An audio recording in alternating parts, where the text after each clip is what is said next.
বিসমিল্লাহির আমি মোহাম্মদ শাহর হাসান কম্পিউটার ডিপ্লোমা করতেছি। তো আমার টিম মেম্বারদের জন্য একটা ভিডিও সিরিজ তৈরি করব, সেটা সি প্রোগ্রামের উপর। তো অনেকে অনেক ভালো প্রোগ্রামিং পারে, আবার অনেকে বুঝতেছে না ব্যাপারটাকে। অনেকে মনে করছে ব্যাপারটা আসলে জটিল, আসলে তা না। প্রোগ্রামিং তেমন একটা কঠিন ব্যাপার না, প্রোগ্রামিং ল্যাঙ্গুয়েজ শেখা খুব একটা কঠিন না। তো সি আমরা কেন শিখবো? সি হচ্ছে একটা ফান্ডামেন্টাল ল্যাঙ্গুয়েজ, যেটা সব ধরনের কলেজ ইউনিভার্সিটি পড়ানো হয়। এরা দ্বারা প্রোগ্রাম শেখানো সহজ, বোঝানো সহজ। তো সি এর অনেক ব্যবহার আছে, যেমন অপারেটিং সিস্টেম তৈরি, হার্ডওয়্যার ড্রাইভার তৈরি, প্রোগ্রামিং প্রতিযোগিতায় যেটা কাজ করা যায়। আবার সি থেকে অনেক ল্যাঙ্গুয়েজ তৈরি করা হয়েছে, যেমন পিএসপি, জাভা, এরকম অনেক ল্যাঙ্গুয়েজ সি দিয়ে তৈরি করা হয়েছে। সি অনেক মেশিনের কাছাকাছি ল্যাঙ্গুয়েজ। তো কম্পিউটার তো জিরো ওয়ান ছাড়া আর কিছুই বোঝে না। সি হচ্ছে একটা ভাষা, তো সেটাকে কম্পিউটার ভাষায় রূপান্তর করতে একটা কম্পাইলার বা কনভার্টার প্রয়োজন হয়, অনুবাদক সফটওয়্যার। তো জিসিসি বা মিনিডাব্লু দ্বারা কম্পাইল করা যায়। তো আমরা পরে সিস্টেমে কোড ব্লক ইউজ করবো। কোড ব্লক হচ্ছে একটা আইডি, ইন্টিগ্রেটেড ডেভেলপমেন্ট এনভায়রনমেন্ট, যাতে টেক্সট এডিটর আছে, আবার সেটাকে রান করানোর বিল্ড করানোর সিস্টেম আছে, আবার কম্পাইলার আছে। তো সব ধরনের সুবিধা পাবো আমরা। অনলাইনে গুগলে সার্চ করলেই কোড ব্লক পেয়ে যাবো। তো আপনারা কোড ব্লক ডাউনলোড করে নেবেন, বা আপনার কোনো ফ্রেন্ড থাকলে তার কাছে নিয়ে ডাউনলোড বাটনে ক্লিক করবেন। বাইনারি বাইনারিজ, সেখান থেকে আপনার ভার্সন অনুযায়ী উইন্ডোজ, লিনাক্স বা ম্যাক, আপনি যে ওএস ইউজ করে থাকেন সেই অনুযায়ী আপনি ডাউনলোড করে নেবেন। আপনি মিন জিডাব্লিউ অথবা টিডিএম জিসিসি কম্পাইলার, দুটো থেকে যে কোনোটা। তো সোর্স বুক থেকে ইউজ করতেন, বা সোর্স বুক থেকে ডাউনলোড করে এসব ইউজ করতেছি। তো আপনি যে কোনো জায়গা থেকে ডাউনলোড করতে পারেন, তাহলে অবশ্যই জিসিসি বা মিজিডাব্লিউ অথবা জিসিসি ইউজ করাই বেটার।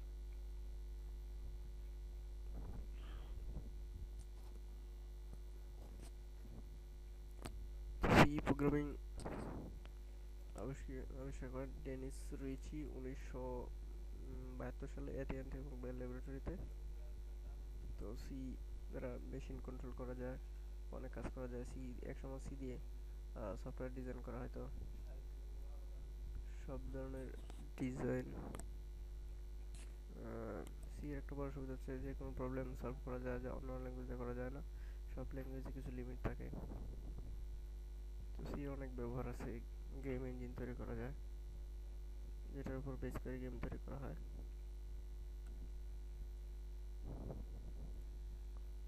তো ফার্স্ট টপিক হচ্ছে ডেটা টাইপ। ডেটা টাইপ বিভিন্ন ধরনের হতে পারে। আমরা জানি টেক্সট একটা ডেটা টাইপ, ভিডিও, ইমেজ, এগুলো হচ্ছে ডেটা বা তথ্য। তো সিতে এত জটিল ডেটা নিয়ে কাজ করা যায় না। সিতে মূলত 4 ধরনের ডেটা নিয়ে কাজ করা যায়: integer, character, float, double. Integer হচ্ছে শূন্য সহ সকল ধনাত্মক এবং ঋণাত্মক সংখ্যা। আপনারা সংখ্যা রেখা চিন্তা করতে পারেন: 0, 1, 2, 3 প্লাস ডট ডট ইনফিনিটি, -1, -2, এরকম অসীম সংখ্যক পর্যন্ত। এগুলো হচ্ছে পূর্ণ সংখ্যা, শূন্য সহ সকল ধনাত্মক এবং ঋণাত্মক সংখ্যা। ক্যারেক্টার আপনারা নিশ্চয়ই জানেন, বর্ণমালা। বর্ণমালা আপনি এ থেকে জেড বা 1 থেকে 9 বা স্পেশাল ক্যারেক্টার। ক্যারেক্টারে যে কোনো একটা বর্ণ সেভ করা যায়। তারপর হচ্ছে ফ্লোট। ফ্লোট হচ্ছে দশমিক সংখ্যা, 10 পয়েন্ট সামথিং, সেটা 6 সংখ্যা, দশমিকের পরে 6 সংখ্যা নেবে। এটা হচ্ছে একটা ফ্লোট নাম্বার। তো আরেকটা ডেটা টাইপ আছে, সেটা হচ্ছে ডাবল। সেখানে 6 সংখ্যার বেশি সংখ্যাটাকে ফ্লোটিং পয়েন্ট বলা হয়। তো এই 4 ধরনের ডেটা নিয়ে মূলত সিতে কাজ করা হয়।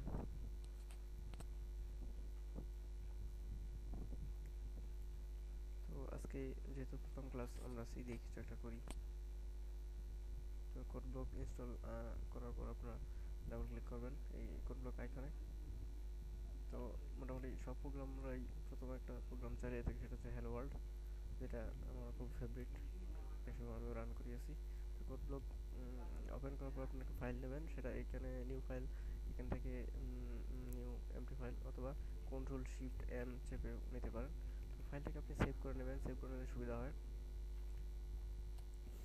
সরি, যেহেতু আমরা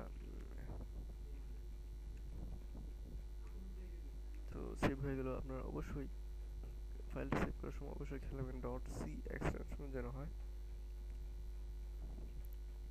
তো সি প্রোগ্রাম লেখার স্টাইল হচ্ছে include stdio.s।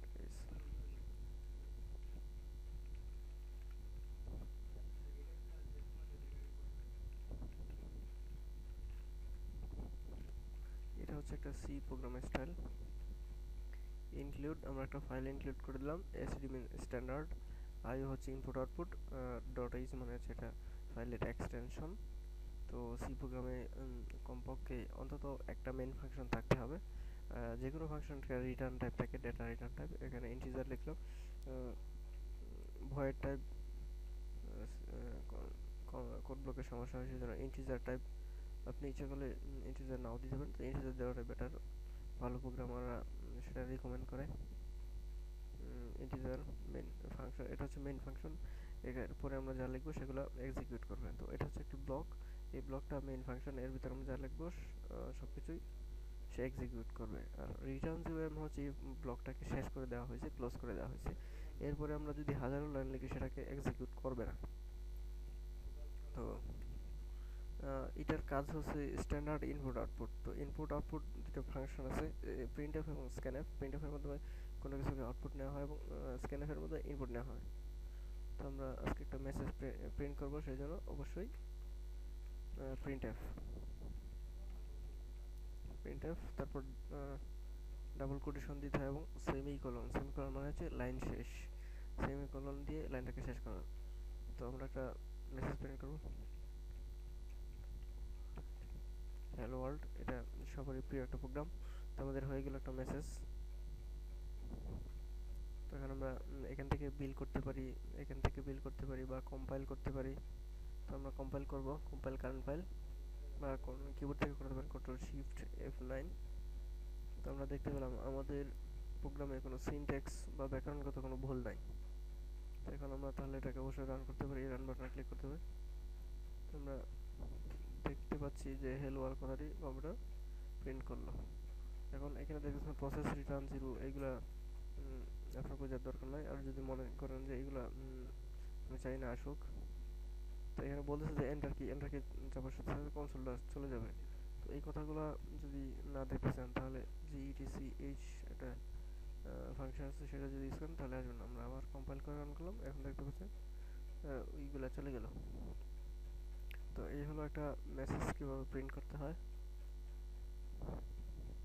তো আমি আশা করবো আপনারা আরও অনেক কিছু প্রিন্ট করবেন, চেষ্টা করবেন। তো এইটা যারা বুঝতে পেরেছেন, আমি মনে করি প্রোগ্রামিং জগতে আপনি এক ধাপ এগিয়ে গেলেন। তো থ্যাংক ইউ।